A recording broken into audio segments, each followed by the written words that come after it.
This is all that's left of one of the hangars owned by Ragsdale Aviation. The tornado ripped through the hangar, cutting planes in half and throwing debris all over the area. Parts of the hangar flew so far they landed on electrical lines.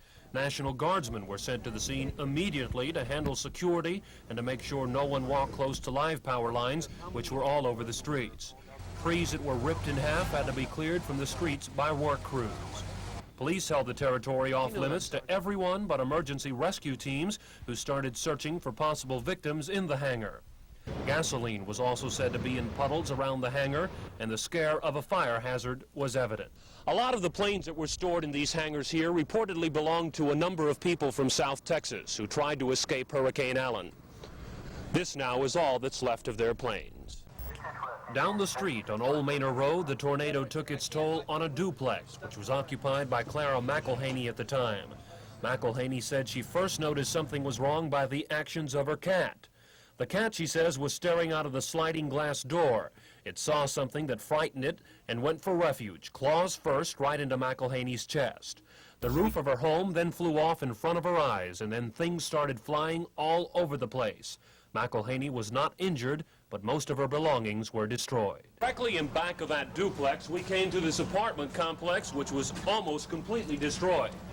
Damage was great to many of the apartments. Cars were smashed by the heavy debris that was flying all about. Tenants were running here and there, taking valuables to other people's homes and trying to salvage belongings from the rain that was falling. The people were in complete shock. The same tornado then traveled west across town, splitting trees along the way. One house damage was that owned by Russell Sprayberry on Avenue H Street. I could see the whole thing come over. It wasn't bothering me. My wife and daughter and my grandson, Grandpa, you better get out of the way. It's all over with. Just like that? All over, you know. It could have been, from the time the first wind started blowing, it was just blowing, that's all. Maybe a 15-mile-an-hour wind. And then, here it comes. So, therefore, it wasn't over a minute and a half. Well, I'd say, 3 minutes from the time that wind started blowing till it was over with.